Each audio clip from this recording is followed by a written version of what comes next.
జనరల్‌గా అందరూ GA clamps చూసుంటారు. పీవీసీ క్లాంప్స్ చూసుంటారు. సింగిల్ నెయిల్ ఉండేది. కాకపోతే ఇది పీవీసీ పైప్‌ని హీట్ చేసి మా వాళ్ళైతే హ్యాండ్‌మేడ్ చేస్తున్నారు.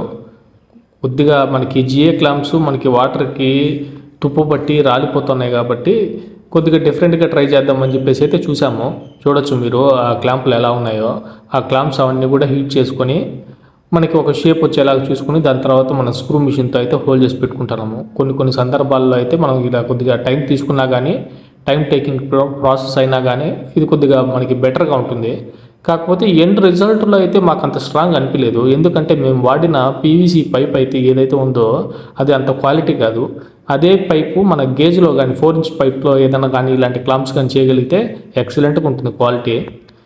ఇప్పుడు మనకి వాటర్‌తో తుప్పు పట్టి క్లాంపులు ఊడిపోకుండా ఉండాలనే సందర్భంలో ఇలాంటివైతే వాడొచ్చు.